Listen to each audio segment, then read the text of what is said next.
Hello, welcome to New Central TV. I am Benga Aboroa. These are the top stories at this hour. Appeal Court overrules Federal High Court as lacking jurisdiction in Kano Emirate tussle. Nigeria receives $52.88 million allegedly embezzled by former Petroleum Minister Diziani Madueke from the US. And Sao Tome and Principe President defends decision to dismiss Prime Minister. Let's begin in Kano, where in a split decision of 2 justices to 1, a court of appeal in Abuja has barred the Federal High Court in Kano from adjudicating over the Kano Emirate legal tussle. The appellate court held that the court had no jurisdiction to dabble into the Kano chieftaincy matters on the ground that such a case can only be determined by the Kano High Court.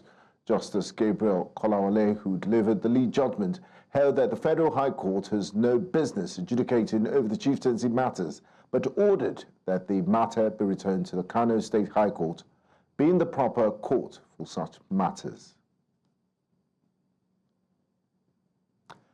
Nigeria has received $52.88 million from the United States of America as part of returned proceeds of funds allegedly embezzled by the nation's former petroleum minister, Diziani Alison Madueke. Nigeria's Minister of Justice and Attorney General of the Federation, during the signing of the asset return agreement with the United States ambassador to Nigeria, says both parties have agreed to invest about $50 million from the funds into improving the nation's rural electrification sector through the World Bank, and the remainder into improving access to justice for citizens. Today, the execution of the asset return agreement between the Federal Republic of Nigeria and the United States of America concretizes the repatriation of approximately $52.88 million United States dollars arising from the forfeiture of the Galactica assets linked to the former Petroleum Resources Minister, Diziani Alison Madueke and her associates. The disbursement of this nearly $53 million has been agreed upon through negotiations between our 2 governments. And as we heard, $50 million will be used through the World Bank to expand the electric grid in Nigeria through an existing World Bank program, to expand electrical, renewable energy through electricity in rural areas of Nigeria. And just under $3 million of this will go to the International Institute of Justice to expand regional capacity here in Nigeria, to use the justice system to fight terrorism, to strengthen transparency and counter corruption.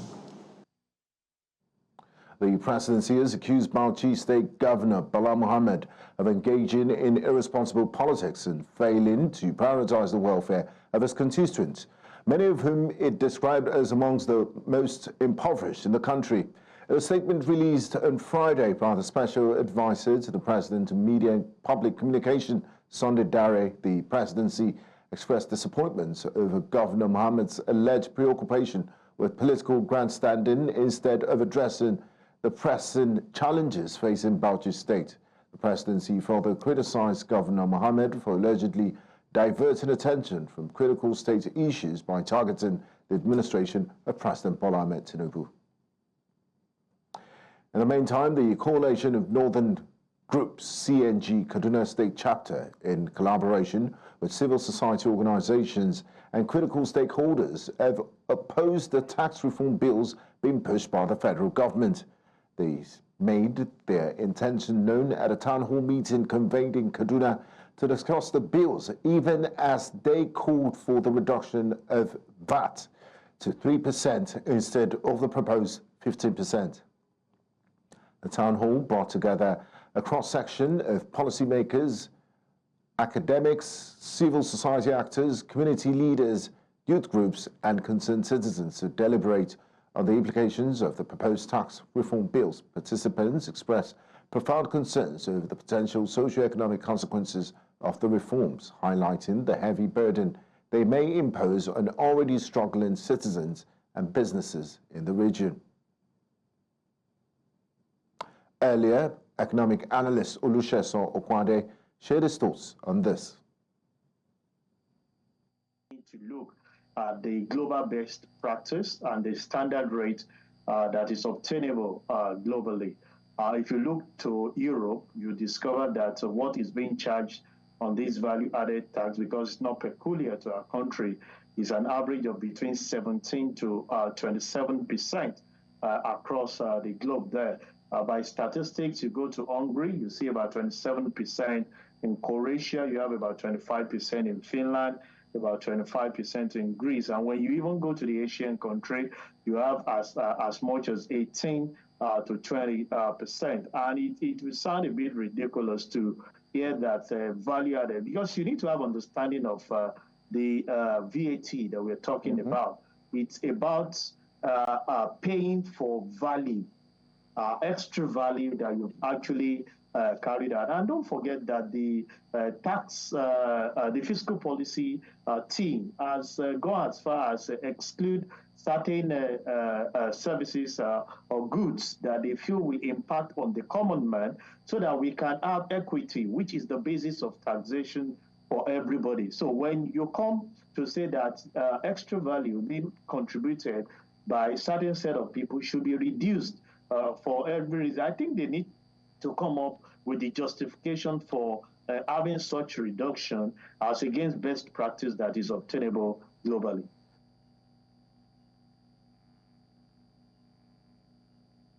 The government of Nigeria has reaffirmed its opposition to the use of foreign mercenaries to address the country's security challenges, insisting that such measures do not offer a sustainable solution. Instead, the government has expressed a strong interest in collaborating with China to localize the production of military equipment, thereby reducing reliance on external procurement and the delays associated with it. This stance was emphasized during a joint press briefing by Nigeria's Minister of Foreign Affairs Ambassador Yusuf Tugar and his Chinese counterpart Wang Yi at the presidential villa in Abuja. The Chinese foreign minister was on an official visit to Nigeria to strengthen bilateral ties.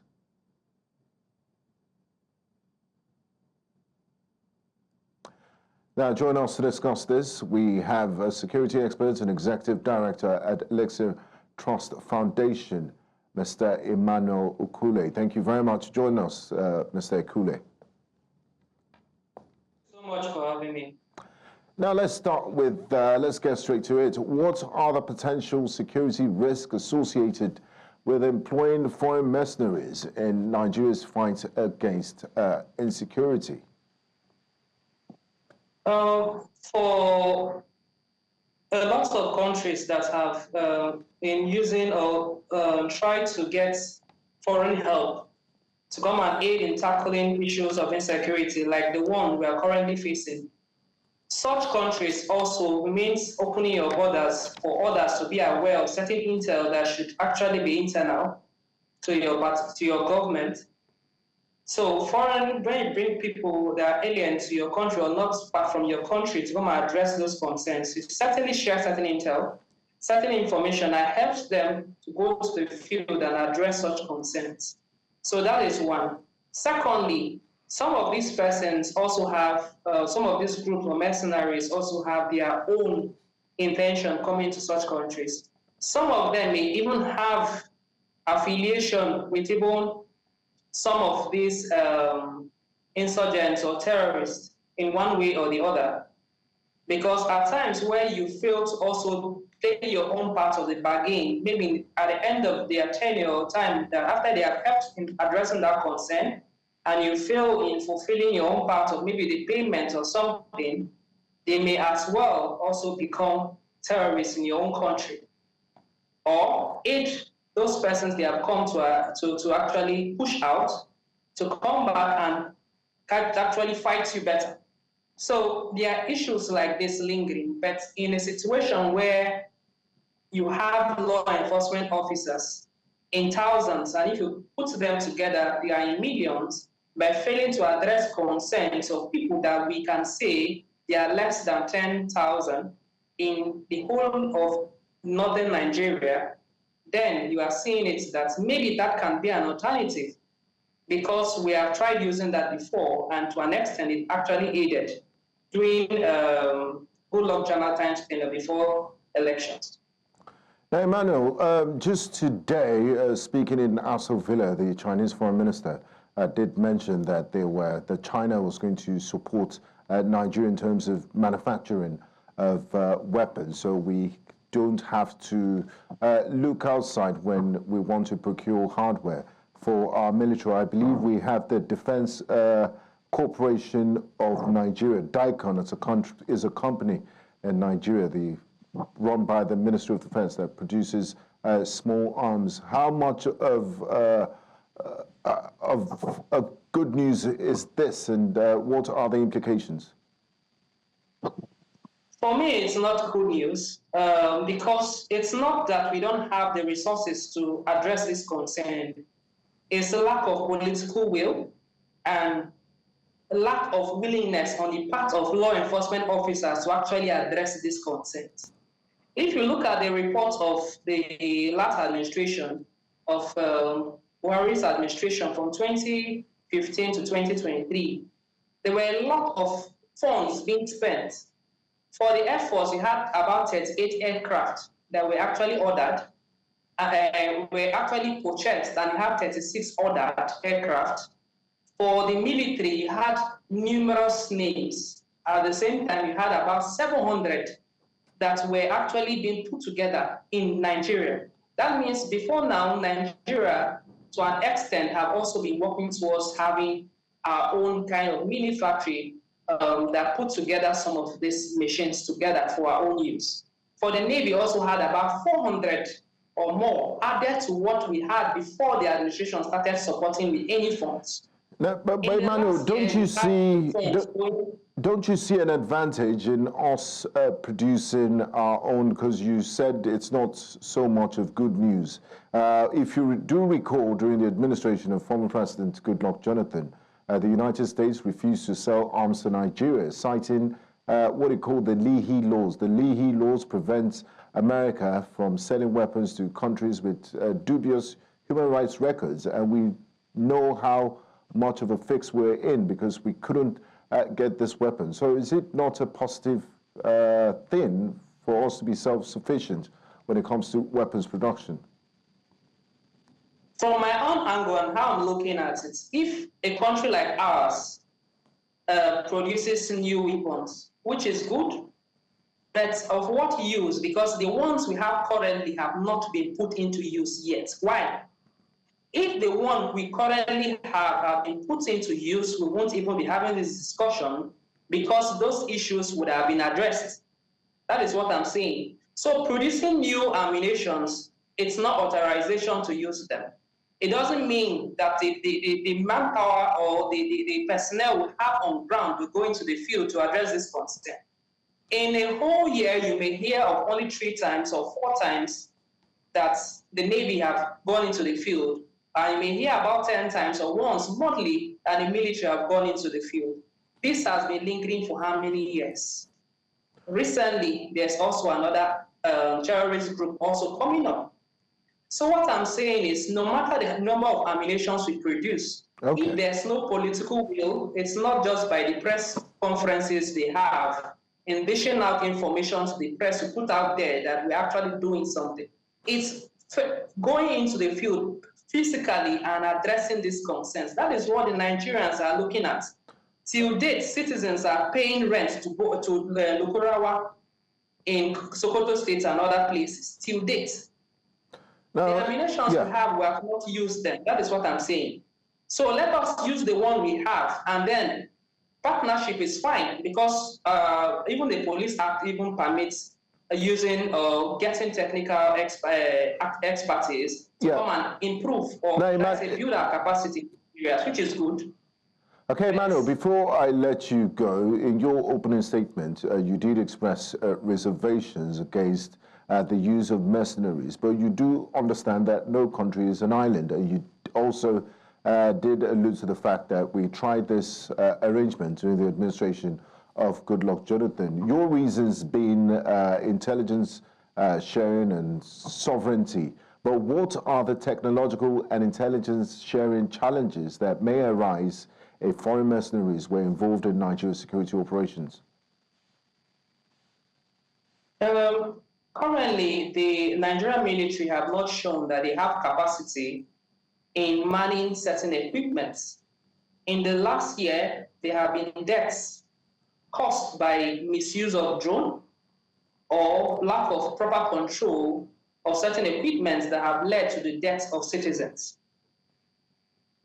So bringing China into the mix, they have the capacity, technical capacity in the area of technology that will help us to be able to do better if really those poor handling of those equipments was not deliberate. At the same time, for a country like China that's currently have information or they have presence in almost the 54 African countries and have borrowed about 46 African countries funds already, you'll start thinking about certain things. That some of the African countries now are looking inwards to see how they can put those informations together. So for me, they should have a duration through which China can stay and do that. And there should also be limits to what we can open up to them. Already, we know that we are being monitored by different countries in Nigeria. And we have also given our data because since 2015 or thereabout, our data in this country has already been, the government have contacted foreign bodies to be submitting our data and all that to them. So to an extent, we are open, already in the open. So, but there should be limits to the I get your point, Emmanuel. Thank you so much. We need to be measured in terms of our security partnerships and also keep our sovereignty and integrity in check. Thank you so much, Emmanuel Ikule, security analyst, for your contributions. Thank you so much for the opportunity. Watching News Central now. Coming up on the news, experts weigh in on creating support systems for tackling mental health in Nigeria. We'll bring you details of this and more after the break. Residents of Makoko community to move 100 to 120 meters away from the power lines and to unify their roofing sheets color. News Central's correspondent Bettina Mweli visits the informal Lagos settlement and found in this report. Makoko, often called the Venice of Africa, is a community of resilience, ingenuity, and culture, a symbol of how people adapt to adversity. But today, that resilience is being tested in ways many never imagined. This is Makoko under siege, not from rising tides, but from machines of progress. Government authorities have begun demolishing homes built beneath high-tension power lines, citing public safety concerns. With sand filling ongoing and whispers of new projects beginning, for the families who live here, it is a battle for survival. Ìjọba fún àlóṣù mẹ́ta pé òun fẹ́ lò bẹ́yìn. Mo ti pẹ́ ń bẹ̀ o, mo ti ní bí 20 ń bẹ̀yìn, mo ti wà ń bẹ̀ ti pẹ́. Mo wá mi rí bí kan tí màá jókòó sí mo kàn fígbà yìí fi ṣe márèjì. Mo kàn ṣe márèjì ń bì ni. Òun ni ẹnìkan wá yá wa nígbà yìí mo ń fi lò pẹ̀lú márèjì pẹ̀lú àwọn ọmọ mi. This is the residence of Miss Christiana since the demolition happened by the government. She says that she has been loaned this place, and this is where she sweeps every night to take her sleep with her children since the demolition happened. Currently, she is homeless. She has nowhere to rest her head, nowhere to take care of her children, and this is just the small space that she manages that someone has loaned to her. Underneath these towering power lines, generations have lived and thrived. But the government calls it a ticking time bomb, an illegal occupation of hazardous zones that endangers lives. But for residents of Makoko, safety is a distant promise compared to the immediate reality of losing their homes, their belongings, and their sense of security. Àwọn ìjọba ní ká kó bí a dẹ̀ tí rí ibi tí a máa dúró sí gan wọ́n dẹ̀ ní pé títí ọ̀sẹ̀ mẹ́ta nísìn wọ́n máa wó gbogbo ibẹ̀ yẹn mo dẹ̀ ti kó ńbẹ̀ náà mo ń ṣe máléjì lọ́dọ̀ àwọn àbúrò mi wọ́n ní torí pé iná yẹn wọ́n fi ní pé ká kó ń bẹ̀ àti ń gbé bẹ̀ ní sí ó ti tó nǹkan bíi 12 years. Ibi kíní omi ẹ̀ power nine yẹn ibẹ̀ ni gbogbo wa máa ń gbé ilé wa wà ń bẹ̀ ìgbà táwa gbọ́ pé ìjọba fẹ́ wá kó wa kí ló wá ṣẹlẹ̀ pé ìjọba wa kó wa àmọ́ nǹkan tá a ṣe ìyẹn ni nǹkan tí a wá rò sí gbogbo wa wá jókòó sí bíbá ẹ̀ a wá ṣe mítìrì sí pé báwo la máa ṣe àmọ́ nǹkan tá a máa ṣe àrí ibi tá a máa sùn sí iná omi la máa sùn sí iná ọkọ̀ báyìí òun la máa sùn sí. As the dust settles over Makoko, the questions remain. How do we balance safety and progress with the rights of the people? And what happens to the many now left without a home? In Lagos, for News Central, I am Bettina Nwili. We now move to health matters as we take a look at a growing issue affecting millions of young Nigerians, mental health and well-being. A country where the pressures of academic achievement, family expectations and societal challenges weigh heavily on the youth, mental health concerns are becoming increasingly prevalent.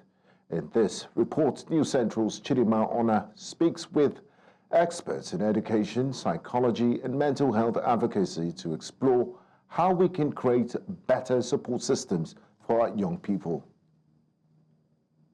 Mental health issues among Nigerian youth are rising, with nearly 30% facing challenges like anxiety, depression, and stress. Societal pressures, including academic competition and job market uncertainty, worsen these struggles. Educationists weigh in on the impact. Back then, the worry was that people were being too cagey, people were being too controlling. So your parents, in a way, took away the load of you thinking too much. You get now. We're putting responsibility on children. Take responsibility for yourself. Know so, decide, challenge, which is a lot of pressure on children. So it's affecting their mental health. We're stealing their childhood in the name of trying to build independent children. Nigerian youth face growing mental strain due to academic stress, economic challenges, and social isolation.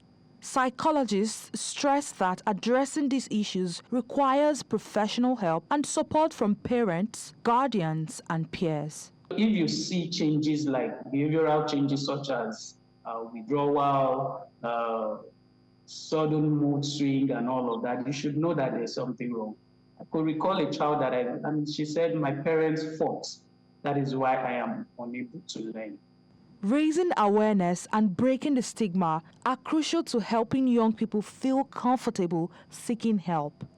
In Nigeria, where speaking up remains a challenge, mental health advocates say this effort is more important than ever. Open conversation has also helped some people to also identify, oh, okay, I think I'm actually dealing with anxiety. I think I'm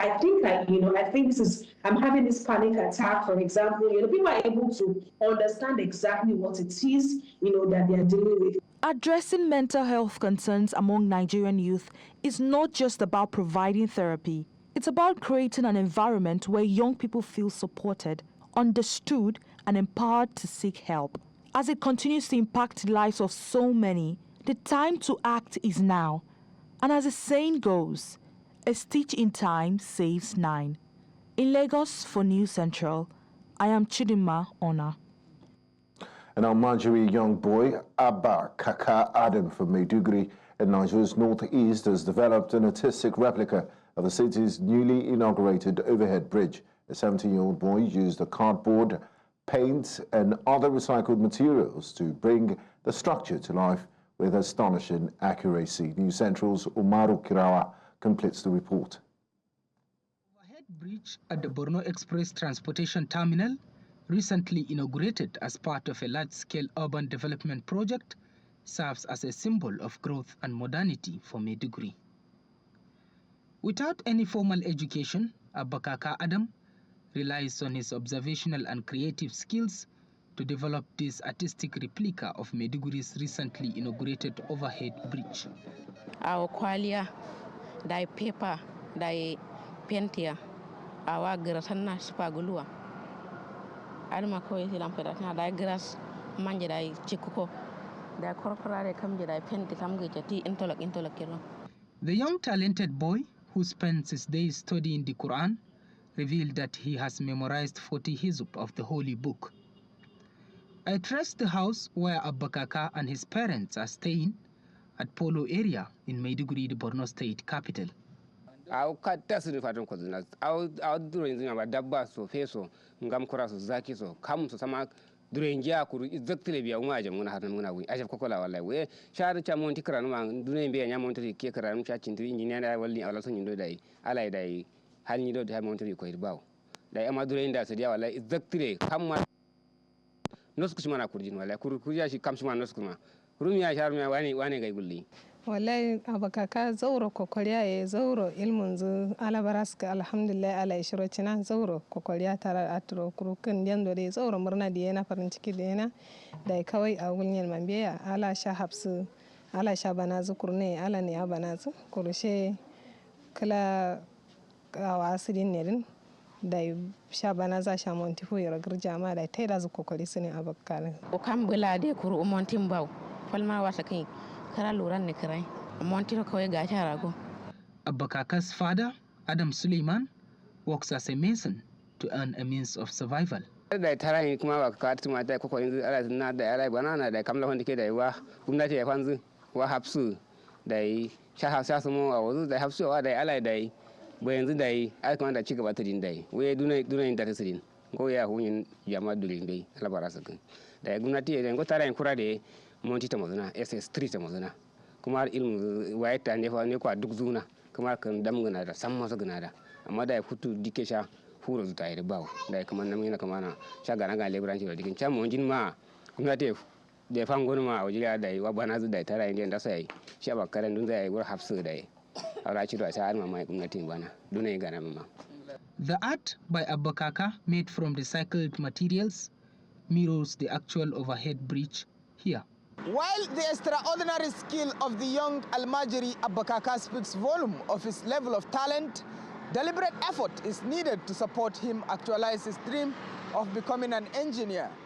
In Maiduguri for News Central, Umoru Kirawa. Niger Delta stakeholders have outlined a comprehensive agenda for President Bola Ahmed Tinubu in 2025, focusing on key areas that demand urgent intervention. Environmental remediation tops the list, and with calls for definitive policies and programs to clean up the heavily polluted Niger Delta ecosystem. Stakeholders are also urging the immediate declaration of a state of emergency to address the deplorable conditions of roads, particularly the long-delayed East-West Road project, which began 19 years ago. News Central's Austin Azu has more. The Niger Delta region has long faced significant challenges, ranging from environmental degradation and pollution, caused by crude oil exploration by multinational oil companies, to poverty, unemployment, and lack of infrastructure. These issues have hindered development and adversely affected the well-being of the region's inhabitants. Although President Bola Tinubu has already pledged to boost national economic output, reduce inflation, and tackle other pressing challenges in 2025, stakeholders in the Niger Delta are calling for specific investment and attention to their region. The host communities in the Niger Delta are hoping, believing, and expecting that the President Bola Ahmed Tinubu-led federal government will pay special attention to the people of the Niger Delta, particularly the host communities, the coastal communities in the Niger Delta. The Niger Delta is the economic hub of Nigeria. Chairman Hoscon Oil and Gas Traditional Rulers and Elders Advisory Council, the OVA of Great Ijere Kingdom, His Royal Majesty Monday Whiskey, called on the federal government to revive the moribund seaports in the Niger Delta region in order to reduce the high rate of unemployment in the region and boost the region's economy. The OV also highlighted the underrepresentation of the Niger Delta in critical positions within Nigeria's governance structure. He advocated increased inclusion of qualified Niger Delta indigenes in key roles, both within the region and across the country.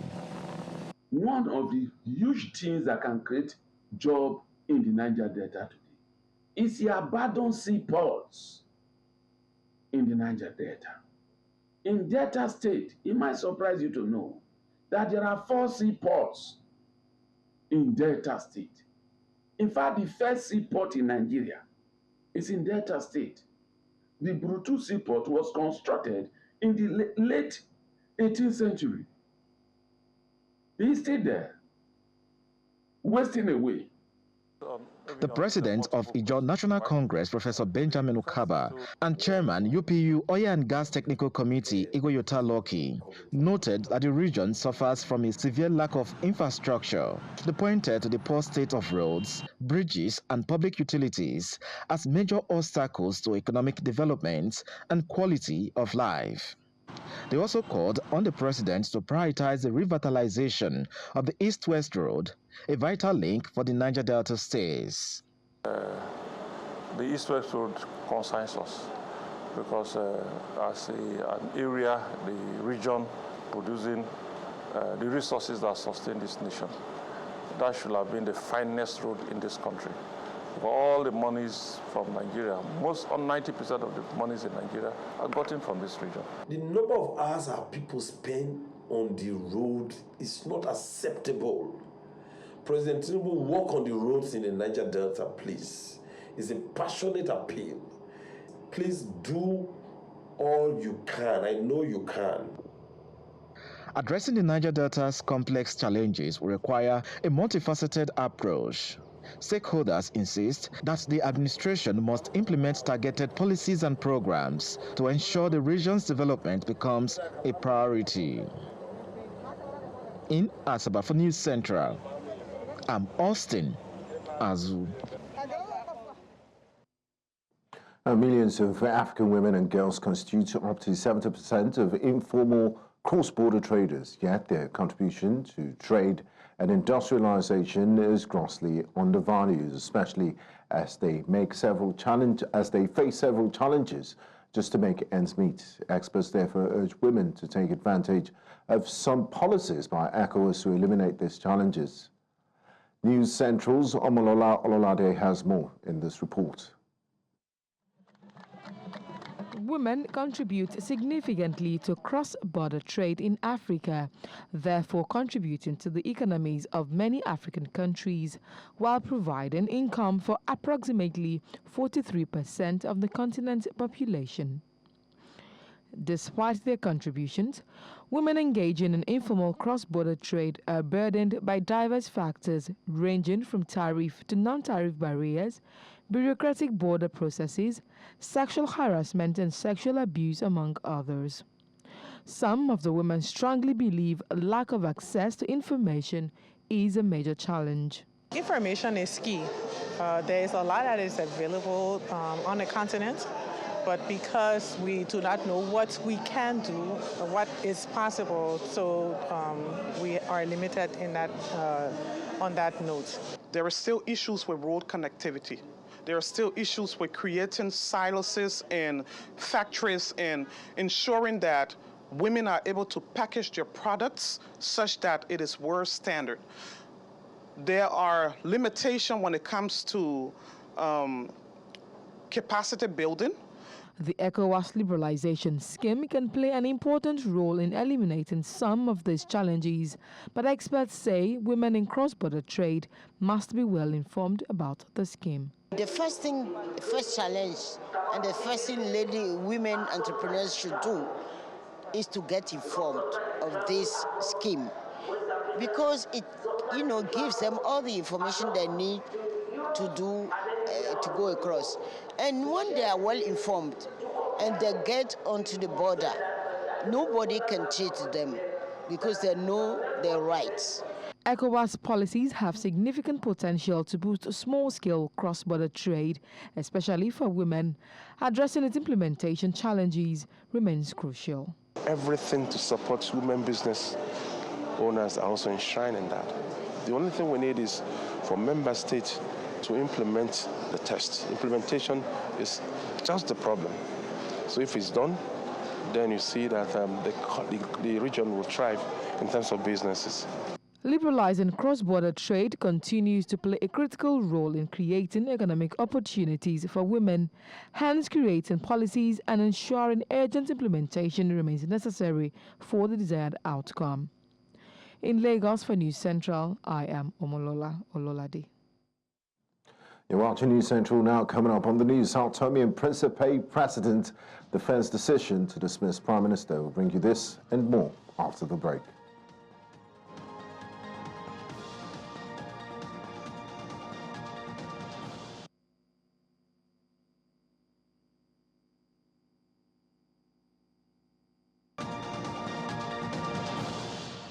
Over has defended his decision to dismiss the government, including Prime Minister Patrice Trovoada, earlier this week. The decision by the president was announced in a decree dated Monday and published on the presidency's official Facebook page. It highlighted a notable inability by Prime Minister Patrice Trovoada's government to provide solution to the country in the face of the scale of existing problems. It also pointed to frequent and prolonged periods of absence by the Prime Minister from the national territory.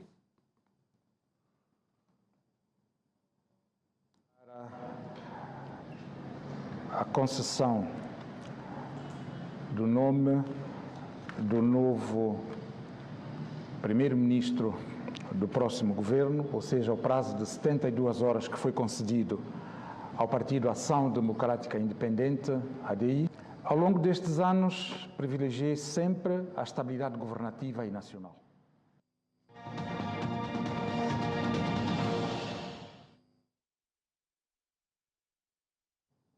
The United States President-elect Donald Trump has been sentenced to an unconditional discharge in the New York hush money case, making him the first president to have been sentenced for criminal conviction once he's sworn into office on January the 20th. The unconditional discharge handed down by State Judge Juan Merchan allows a conviction on 34 counts of falsifying business records to stand with no further penalties, such as jail time. The sentencing was allowed to go forward after the Supreme Court decided 5-4 to reject Trump's request to drop the proceeding. Trump said he thought it was a fair decision and referred to possible further appeals, such as of the verdict. Trump was convicted in May of falsifying records related to hush money that his then attorney, Michael Cohen, paid adult film star Stormy Daniels in the closing days of the 2016 presidential elections. Daniels testified that she had a sexual encounter with Trump in 2006.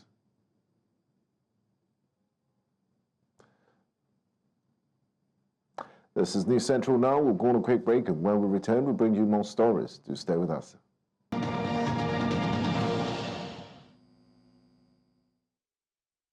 And business, Ghana's finance minister-designate, Kasiel Ato-Forson, announced the possibility of seeking extra funding from the International Monetary Fund within the current 3-year program.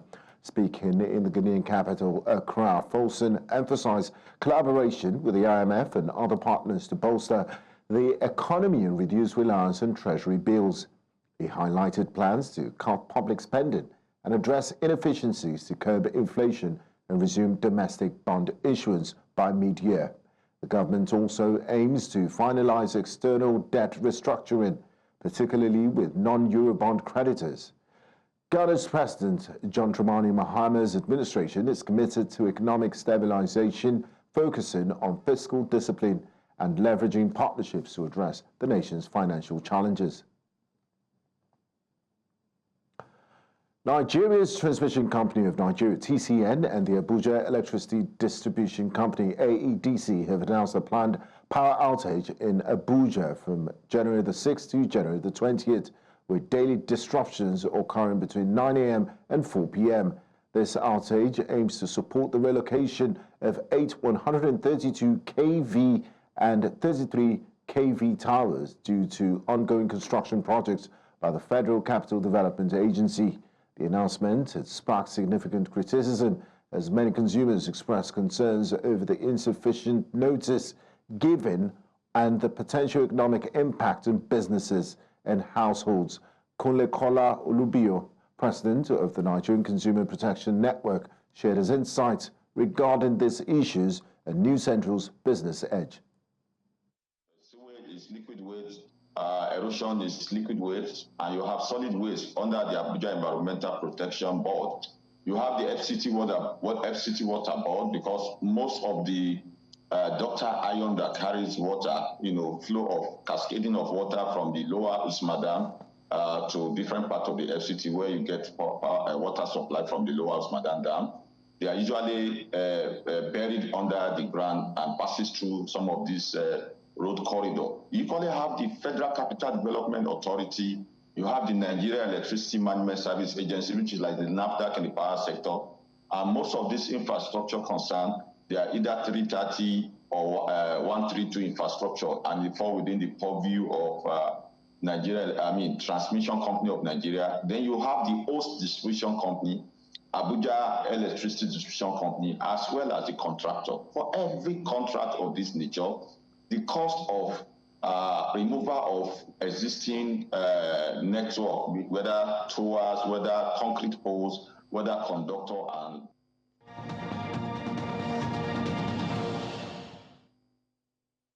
On sports, Quadri Aruna has reached his first WTT Star Contenders semi-final since 2022, following a 3-1 victory over South Korea's Park Gang-hyun. The Nigerian table tennis star had earlier displayed incredible resilience, coming back from 2 sets down to defeat Spain's Alvaro Robles 3-2 in the round of 16. Before that, he had served warnings of his intentions by beating British champion Liam Pitchford by 3-1. Aruna's semi-final appearance in Doha marks a significant milestone in his career and further cements his position as one of Africa's top table tennis players. He will now face world number 3 Tomokazu Harimoto of Japan for a chance to qualify for historic final. The National Sports Commission has approved the reassignment of 57 Secretary Generals and 5 officers to various national sports federations as part of efforts to revitalize Nigeria's sports sector. This move is aligned with the NSC leadership to foster growth and attract private and corporate investments into sports. Issued through the Federation Establishment and Appointment Department, the directive aims to enhance the efficiency and performance of sports federations across the country. The newly appointed officials are expected to drive innovation, support grassroots and elite development, and also help position sports as a key contributor to Nigeria's economy. Now in football, David Moyes is currently in talks with Everton over potential return to Goodison Park after the sacking of manager Sean Dyche. While Moyes is not the only candidate, the Scots is believed to be the front runner. Moyes managed Everton from 2002 to 2013 before leaving to take charge of Manchester United, but was sacked after 10 months. He had 2 spells at West Ham and guided them to the Europe Conference League title in 2023, but has since been out of work since leaving them last season. Ex-Burnley boss Sean Dyche was dismissed on Thursday, with the club's 16th in the Premier League, just 1 point clear of the relegation zone. And that's all on the news at this hour. But before we go, let's take another look at some of the major stories. Appeal Court has overruled Federal High Court as lacking jurisdiction in Kano Emirate tussle. He also told you that Nigeria has received $52.88 million allegedly embezzled by former Petroleum Minister Diziani Madueke from the United States. And Sao Tome and Principe President has defended his decision to dismiss his Prime Minister. You can watch the News Central live on DSTV channel 42, Star Times channel 274, AVO TV, and YouTube. Many thanks for watching. I am Benga Aboroa.